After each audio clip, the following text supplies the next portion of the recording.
49. The Gospel. We tend to think of the word gospel as a biblical word, but the truth is that the early church borrowed it from the imperial Roman cult of Caesar worship. The word in the Greek of imperial statements and the New Testament is evangelion, the evangel or gospel, good news or good tidings. The gospel Rome proclaimed was the emperor and his power. In one text which speaks of the birthday of the Emperor August, we read, "The birthday of the god, Caesar, was for the world the beginning of tidings of joy in his account."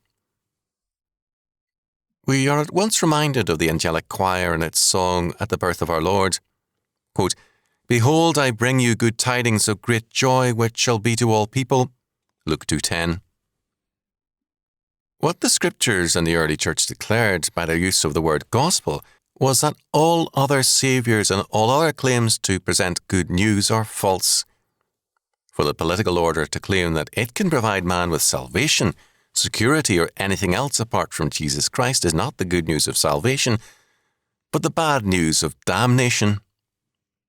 The Christians were making clear to Rome that man's salvation, social security, and joy come not from politics and the entertainment world, but from the Lord of creation and its only Saviour.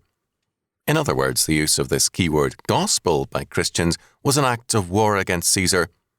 It's comparable to churchmen today taking the term social security and using it to declare that man's only true security is in the Lord, and declaring that the state is incapable of giving anything other than social insecurity to man. Why did they do this? First of all, God did it by first placing the word gospel in the mouths of angels as they spoke of Christ's coming. Second, the church did it because, as Peter declared to the rulers of his day, quote, "There is none other name under heaven given among men whereby we must be saved." Acts 4:12. But third, we too must do it. In every area of our lives, our trust must be in the Lord. He is our only Saviour and our sustainer. There is no other gospel.